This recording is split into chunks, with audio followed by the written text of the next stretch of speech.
En Haute-Garonne, l'actualité et les débats pour vos élections municipales sont sur Radio Axe Sud. Bonjour et bienvenue sur les ondes de Radio Axe Sud pour un nouveau numéro spécial municipal. Après avoir reçu Pierre Gaudin et Laurent Jam, nous recevons Christian Valade. Christian Valade, bonjour. Oui, bonjour. Bonjour à tous les auditeurs. Alors, on va essayer de comprendre le sens de votre candidature. Alors, vous êtes quelqu'un de bien connu dans le paysage muretin pour avoir participé à beaucoup d'élections. Vous connaissez parfaitement cette vie politique muretaine. Mais qu'est-ce qui fait que vous décidez aujourd'hui de vous engager dans ce combat municipal? Mais c'est tout simple. Dans un premier temps, dans le combat municipal tel qu'on le voit actuellement, l'écologie n'existe pas. Ça, c'est le premier point. Deuxième point, si je regarde bien les pré-programmes de toutes les listes, bien, ils se ressemblent beaucoup. C'est des programmes qui sont de centre-droit dans certaines, de droite dans d'autres, y compris le programme du PS qui est le programme de droite. Pour moi, qu'un parking souterrain, il soit de droite ou de gauche, c'est toujours un parking souterrain. Et ça n'a rien à voir avec l'écologie. Ça, c'est le premier point. Le deuxième point, le nom de la liste n'est pas fait au hasard. Il s'appelle Murette. Vous avez vu, c'est pas Muret. Murette, en souvenir à l'Occitanie et tout ce que porte la culture occitane. Donc nous avons avec nous le mouvement Bastir. Le mouvement Bastir, les adhérents du mouvement Bastir, les adhérents du POC sont avec nous. Le vrai changement, c'est pas un hasard aussi, ça vous rappelle juin 2012, effectivement, où on a parlé de changement, c'est maintenant, qui n'a pas eu lieu, puisqu'il y a une dérive à droite du gouvernement Hollande. Je ne vais pas détailler ici tous les points de dérive. Le pacte de responsabilité. Et vas-y donc, le pacte de responsabilité, la séparation des banques privées, des banques... Il est bien loin le discours de Bourget, c'est ça que vous voulez nous dire? Voilà, on est bien loin le discours de Bourget. J'avais souvenir au discours de Bourget, quelque chose qui disait mon ennemi, c'est la finance. On en est loin de ça.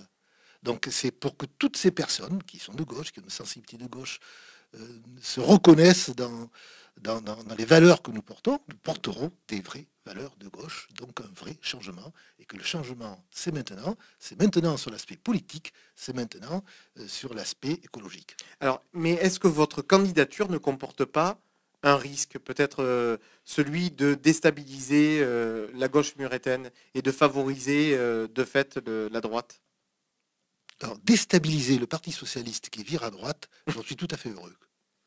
Parce qu'effectivement, on est bien ça, on n'a pas du tout les mêmes valeurs, y compris sur le plan écologique. Vous me parliez tout à l'heure de l'écologie selon le maire actuel. Alors on va en parler, on en parlera. On en parlera un peu plus tard. On en parlera un petit peu plus tard. Donc pour nous, c'est mettre en place des valeurs de gauche et des valeurs écologiques dans une ville. Tout ce que nous allons dire dans la campagne, ça a déjà été fait ailleurs. Dans un petit bouquin qui s'appelle « Ils l'ont fait et ça marche ». Donc pour nous, on ne rêve pas. Hein. On reprend à nous la phrase de Jaurès qui disait le courage, c'est d'aller à l'idéal et comprendre le réel. Mais nous comprenons le réel et nous allons à l'idéal. L'idéal pour Muret. Alors, sauf que Christian Valade, là vous êtes très critique vis-à-vis du Parti socialiste et au niveau national et au niveau local, on l'a bien compris, mais vous n'êtes pas censé ignorer que dans une élection, il y a un premier et un second tour. Alors, si au second tour, vous avez un choix à faire, qu'est-ce que vous faites? Eh bien, on se place dans la situation où on sera premier à gauche au second tour. Au premier tour, pardon. Ça veut dire que le choix, il est réglé de ce côté-là. C'est-à-dire qu'on portera les vraies valeurs de gauche. Et y compris sur le plan démocratique. Parce qu'on ne peut pas dire quand même que le maire sortant fonctionne sur beaucoup de démocratie. Nous allons vous parler de la démocratie de notre propre liste et comment on fonctionne. Vous avez reçu beaucoup de candidats. Je suis certain que je suis le seul qui ne s'est jamais imposé dans la liste. J'ai été désigné par une élection à l'intérieur de la liste. La liste a été ordonnancée par élection. Chacun a voté. Une fois que le premier homme a été désigné, ça a été le deuxième homme. Le deuxième homme a eu 17 points, 16 points au troisième, etc. On a ordonnancé la liste par un vote. C'est ça la démocratie. On s'applique à nous ce qu'on va appliquer aux autres. Donc voilà déjà un premier changement dans notre mode de fonctionnement qu'on appliquera à partir du 30 mars à la mairie de Muret. Alors c'est très bien, Christian Valade, parce que vous me faites les transitions, c'est formidable. J'allais vous poser une question sur votre liste, sur sa composition. Quelles sont pour vous les forces de cette liste que vous présentez devant les Muretains? Alors, c'est une liste qui déjà a signé, dont une grosse partie des membres, du moins les premiers, ont signé la charte anticorps. Donc il faut J'en expliquer porte la aux responsabilité. auditeurs, Anticorps est une association qui travaille sur les questions qui touchent à la corruption, à la probité dans la vie politique. Voilà, avec des points forts, c'est-à-dire que la tête de liste en particulier, et puis le nombre de colistiers, a signé des engagements.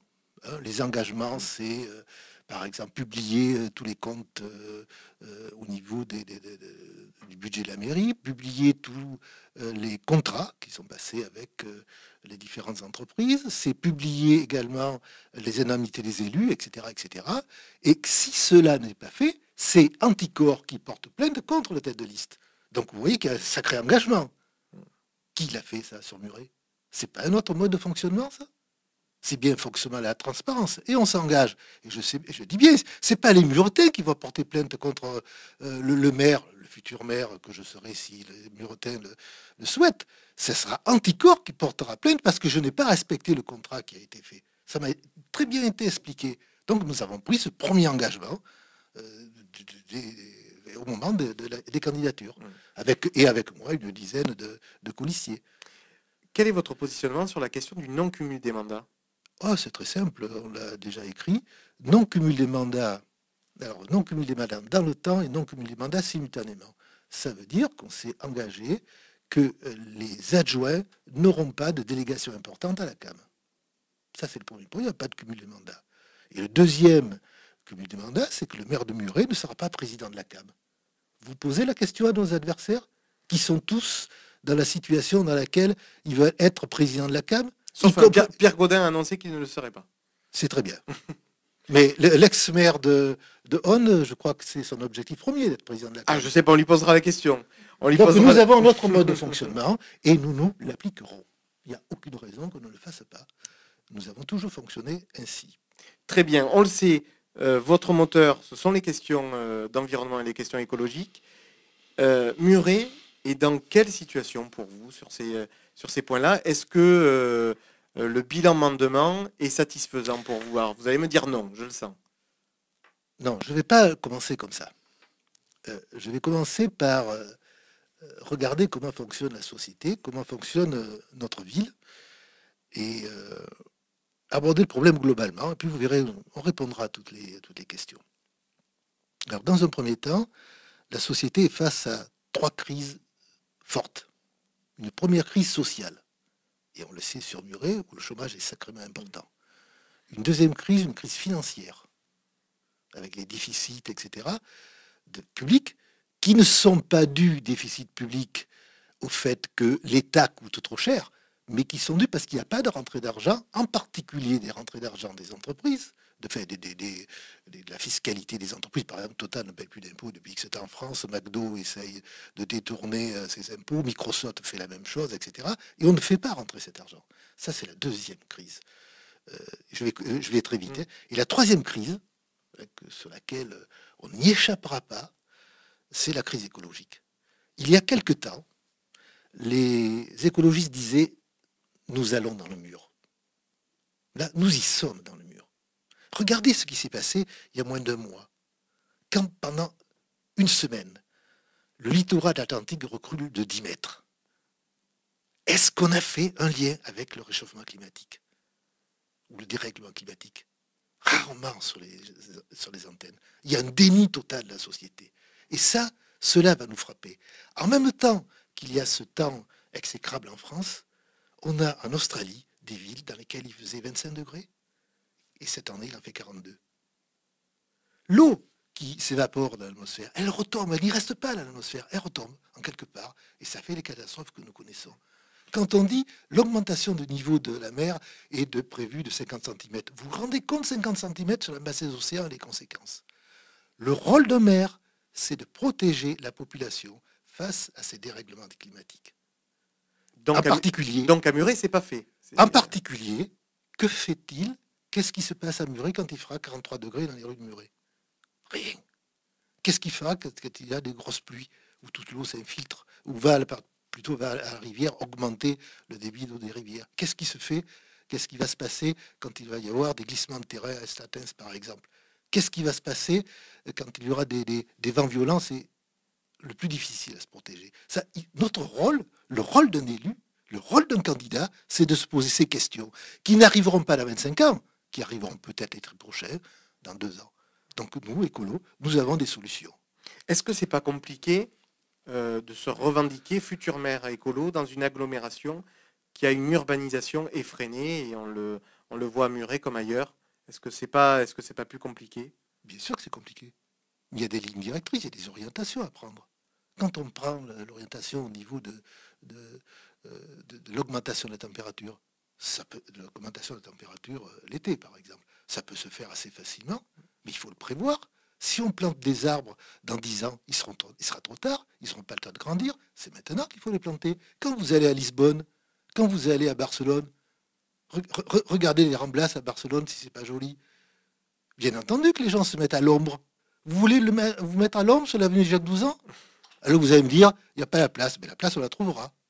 Donc c'est une question d'aménagement de ville. Et cet aménagement de ville, ça se fait, mais il faut du temps pour le faire. Ça commencera le 1er avril et ça se terminera en 2020, sur la mandature d'Europe Écologie et du parti de gauche. Alors, autre question phare sur ces élections municipales, celle de la sécurité. Les candidats de droite, on a l'impression, sont dans la surenchère à Muret. On nous parle de vidéoprotection, de doublement des effectifs de la police municipale. Votre position à vous, c'est quoi par rapport à tout ça? Et est-ce qu'il y a un problème de sécurité à Muret? Alors, il y a le problème de sécurité si je regarde la télévision. Il n'y a pas un problème de sécurité majeur. Alors, les caméras de surveillance. Quand je regarde le programme de nos concurrents, les caméras de surveillance, on va mettre des caméras de surveillance. Mais ça ne protège rien, les caméras de surveillance. Soyons réalistes, ça permet à la limite de savoir qui a fait le coup, etc. Mais il n'y a aucune protection.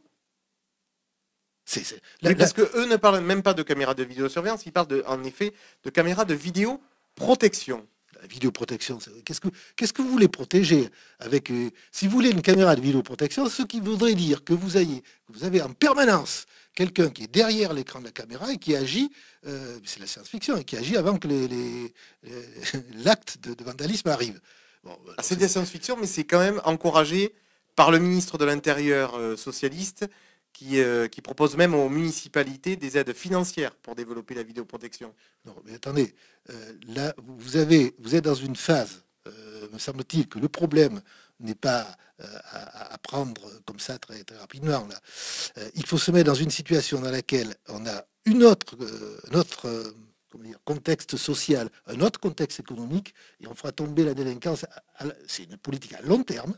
Ça avait été commencé notamment dans les quartiers du Mirail avec de la police de proximité. Avant qu'un président décide que c'était autre chose, ça avait fonctionné. C'est une autre façon d'aborder les choses. Je ne pense pas que les caméras de surveillance soient la panacée à tout cela. Un autre de mes concurrents dit qu'on va augmenter l'éclairage en ville. Vaste foutaise. Si on regarde bien ce qui se passe réellement, c'est justement quand il n'y a pas d'éclairage que l'on a diminué les vagues de vandalisme, notamment la nuit. Parce que quand il fait clair, la nuit, quand on voit clair, on peut faire du vandalisme. Quand il faut arriver avec une lampe de poche, etc., on fait beaucoup moins de vandalisme. Donc c'est à l'opposé de la réalité, y compris sur le plan des accidents. Donc, ni éclairage, on a bien compris, ni caméra de vidéoprotection pour vous, mais est-ce qu'il y a des choses à faire en termes de sécurité? Oui, travailler avec les associations, travailler avec les employés municipaux sur ce terrain-là. Je ne sais pas s'il faut les augmenter, j'en sais rien. C'est à discuter avec eux, c'est un travail avec eux et travailler avec les populations aux endroits effectivement où il y a des actes de vandalisme, effectivement. Oui, il y a un travail à faire, mais qui est un travail pour moi social. La vie culturelle à Muret, est-ce que c'est pour vous un chantier majeur pour la mandature à venir? Mais bien entendu, la vie culturelle, qui est un travail très fort avec les associations existantes, surtout pas les noyautés, comme ça on a l'impression que ce serait fait avec un nombre de présidents d'associations dans la liste Mandement. On sent l'attaque sur la composition de la liste du maire sortant. Non? Vous n'avez pas l'impression qu'il y a beaucoup de présidents Ah, d'associations? je sais pas. Je ressens votre attaque. Je dis tout simplement qu'il y a deux solutions. Soit ces personnes le font à titre personnel, et alors le nom de l'association n'apparaît pas, y compris dans le journal local. Chacun a le droit de faire ce qu'il veut à titre personnel. Ou c'est fait au nom de l'association, et là, il faut qu'il y ait un compte rendu du bureau et une décision de l'Assemblée générale de l'association. Est-ce que c'est une Il n'y a forme... pas deux solutions entre les deux. Est-ce que c'est une forme de clientélisme? C'est possible. Je laisse à André Madman qui a composé sa liste, il pourra vous le dire. Moi, je n'ai pas sa réponse. Vos propositions sur la vie culturelle? Alors, les propositions sur la vie culturelle, c'est très simple. On fait travailler, on ouvre en grand les portes de toutes les assos. On fait en sorte qu'il y ait, en particulier pour les jeunes, un événement tous les 15 jours. Type la fête du roller, type la fête du livre, etc. Dans laquelle c'est les jeunes qui s'imposent, c'est les acteurs qui s'imposent. Donc c'est rendre une vie culturelle. L'objectif que nous aurions, c'est d'avoir systématiquement, à peu près une fois tous les 15 jours, un grand événement culturel sur Muret, de façon à ce que, culturel et sportif, de façon à que chaque association, chaque personne qui a envie de s'impliquer, s'implique. Mais à côté de ça, dans la vie culturelle, il y a quand même, dans notre programme, un centre culturel et linguistique occitan. N'oublions pas quand même que Muret a une histoire. Muret 1213, les 800 ans de Muret 1213, il n'y a pas si longtemps. Il y a une histoire. Et cette histoire, ça va bien au-delà du folklore que l'on pourrait ou que l'on a pu ressentir. Il y avait un mode de vie dans cette Occitanie. Et ce que nous souhaiterions fortement, c'est d'avoir des actions culturelles avec la Catalogne et avec l'Aragon. Et bien sûr, le monde Occitanie. De façon à ce qu'on construise une vraie culture occitane. Et nous sommes à Muret beaucoup plus proches de Barcelone que de Paris. Beaucoup plus proches, on s'entend sur les racines culturelles. Et là, nous avons des choses à construire, des choses fortes. Bien entendu, ça ne veut pas dire un repli sur soi-même. Ça veut dire rentrer dans le concept de l'Eurorégion, qui est le Languedoc, Midi-Pyrénées, la Catalogne et l'Aragon. Et cette région existe dans le concept européen. Et Muret a toute sa place à Et l'intérieur. Muret a toute sa place, bien entendu. Et Muret n'a pas joué cette place. Alors, Muret a sa place également dans la communauté d'agglomération, Christian Valade. C'est un sujet, j'allais dire, qui a été polémique durant toute la mandature d'André Mandement. Vous l'expliquez comment? Alors, on peut parler, il y a eu des problèmes de gouvernance avec Thierry Suot, le maire de Portet-sur-Garonne, des problèmes qui ont duré sur toute la mandature, mais il y a également des problèmes en interne. On a vu les salariés de la CAM s'élever contre leur président. Vous expliquez comment ce malaise permanent? Peut-être par manque de dialogue, y compris avec Un peu étrange, les vice-présidents. alors que la majorité est à gauche. Ce sont des gens du même parti politique.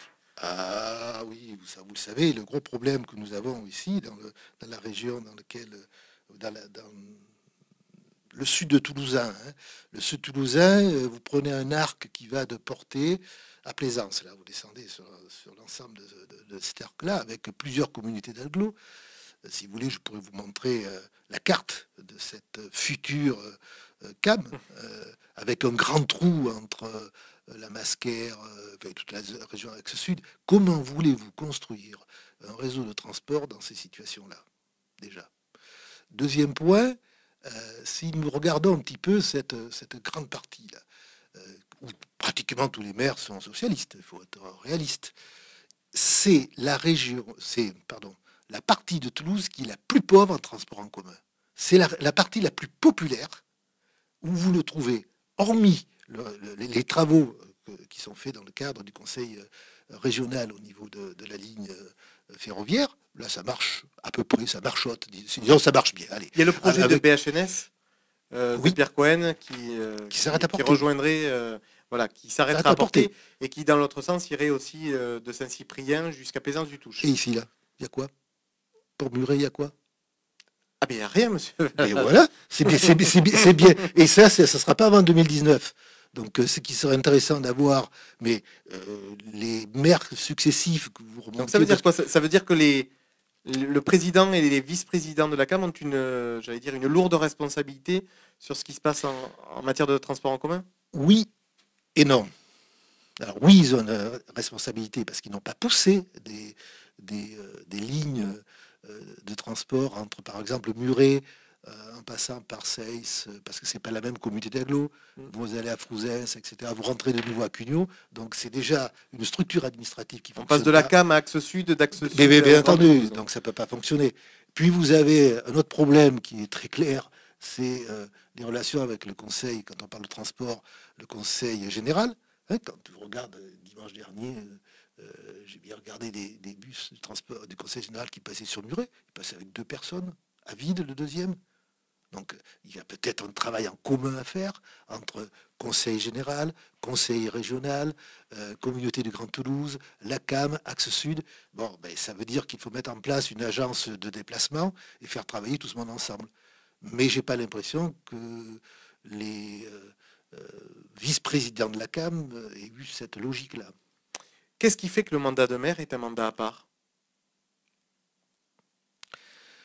En tout cas, il est fait à part, et si il est à part, mais nous voulons pas qu'il soit ce qu'il est. Expliquez-nous, expliquez-nous. Ah non, très simplement, c'est-à-dire la toute-puissance du maire. Un maire peut révoquer actuellement un adjoint. C'est le tout-puissant, le maire, dans sa commune. Mais nous voulons avoir un mode de fonctionnement totalement différent du maire. Par exemple, le conseil municipal sera un lieu de décision, mais le conseil municipal sera un lieu de dialogue. C'est-à-dire que même les élus de la majorité pourront dire aussi ce qu'ils veulent. Ça veut dire que si les choses ne sont pas aussi claires pour tout le monde, ça veut dire que le dossier n'a pas été assez travaillé et il reviendra plus tard. Il faut discuter en conseil municipal. Ce n'est pas uniquement un organe d'enregistrement. Donc, pour moi, si effectivement je suis maire de cette ville, il y aura sans problème des discussions. Et je permettrai la discussion. D'ailleurs, les candidats de la liste peuvent en témoigner. Il y a des discussions et on n'est pas toujours d'accord. Et puis je m'écrase si effectivement mes positions ne sont pas en avant. Parce que peut-être j'ai pas tout à fait compris, je le sens pas comme ça, etc. Mais quand vous avez 35 personnes qui sentent telle ligne de direction et que vous en sentez une autre, bon, vous essayez de convaincre. Si vous n'avez pas convaincu, la majorité fait que vous rentrez dans le rang, puis vous appliquez les principes de la majorité. Alors Donc, justement, on dit très souvent que le mandat de maire est particulier, mais aussi parce qu'il y a un rapport direct entre le maire et les concitoyens. C'est un mandat où on voit des réalisations concrètes, ce qui n'est pas forcément le cas d'un conseiller général ou d'un député.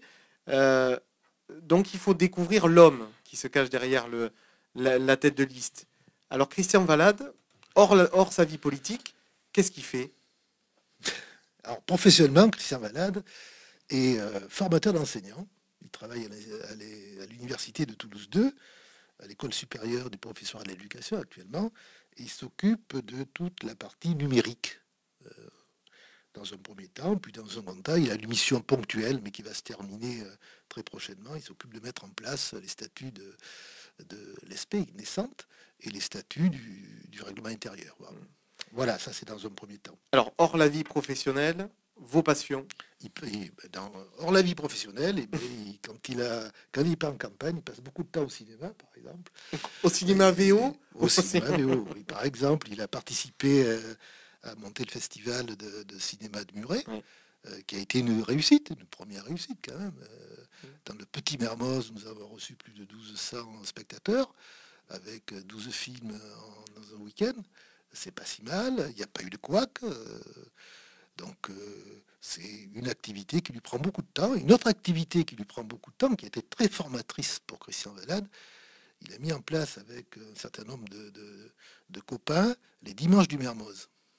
Et les Dimanches du Mermoz sont des films qui commencent à 10h le matin, un dimanche par mois, sur des thèmes pointus, un peu alternatifs, notamment sur des problèmes de dette.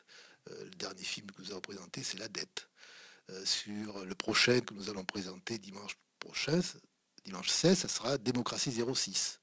Comment, par exemple, le système démocratique français, alors 06, c'est les Alpes-Maritimes, comment des administrés veulent créer une communauté de communes et n'ont pas le droit, ni de la part du conseil général, ni de la part du préfet. Et pourtant, ils sont battus et pour ça, ils vont voter. Bon, etc. etc. Bon, donc, vous voyez, et puis des thèmes écologiques. Nous avons beaucoup appris dans le cadre de ces dimanches du Mermoz et à côté du parti politique Europe Écologie Les Verts, qui pour moi m'a beaucoup apporté en termes de réflexion sur l'évolution de la société. Il y a une autre partie qui m'a beaucoup apporté, c'est les dimanches du Mermoz, où nous avons passé un bon nombre de films qui remettent en cause notre mode de vie. Et beaucoup de films montrent que ce que nous préconisons dans notre programme viennent justement, ont déjà été réalisés ailleurs, notamment dans le concept des villes en transition. Dernière question, Christian Valade. Pour quelles raisons les électeurs murettins doivent ou peuvent vous faire confiance le 23 mars prochain? Ça, c'est très facile. Tous les autres candidats disent la même chose. Vous regarderez, c'est de près ou de loin, ils ont la même politique. Ils disent la même chose. Ils veulent, pour un, il veut des ponts, l'autre, il veut un parking souterrain, le troisième, il veut un parking souterrain place de la République. Les parkings souterrains sont des aspirateurs à voitures. Les concepts qui sont proposés par nos concurrents, c'est pas mes concurrents, c'est nos concurrents, puisqu'on a une liste complète qui est unie, sont des concepts qui sont vieux de 40 ans. On a déjà essayé ailleurs, ça n'a pas marché. Ce que disait Einstein, c'est fou ce qu'on fait toujours la même chose en espérant avoir des résultats différents. On fait exactement la même politique, on fait les mêmes erreurs, et on continuerait à faire les mêmes erreurs, alors que les Murettins regardent un peu ce qui a été fait à Toulouse. Regardez si c'est joli Toulouse. Qui aurait pensé, il y a 5 ans, de rendre la rue à la circulation? Mais vous savez quand même que c'est le grand débat de l'élection municipale à Toulouse, où on dit que Pierre Cohen et ses amis écologistes ont mis la voiture hors du centre-ville. C'est le grand débat qu'il y a. Mais nous voulons mettre la voiture hors du centre-ville à Muret. D'accord, au moins c'est clair. Et puis bien entendu, c'est clair. Et nous avons un programme de faire progressivement un centre-ville piétonnier. J'ai bien dit progressivement, pas du jour au lendemain. Ça ne sera pas le 1er avril que le centre-ville sera piétonnier. L'avantage de Muret par rapport à Toulouse, c'est que c'est une petite ville. Vous mettez des transports en commun, avenue des Pyrénées, Jacques Douzan, la même ligne, un bus toutes les 5 minutes, ou un système de transport toutes les 5 minutes. Et le reste, ça se fait à pied. Donc, à pied ou à vélo, et moins de voitures dans le centre-ville. Merci Christian Valade d'être passé par les studios de Radio Axe Sud pour répondre à nos questions. Merci à vous de l'accueil. On vous souhaite une bonne fin de campagne.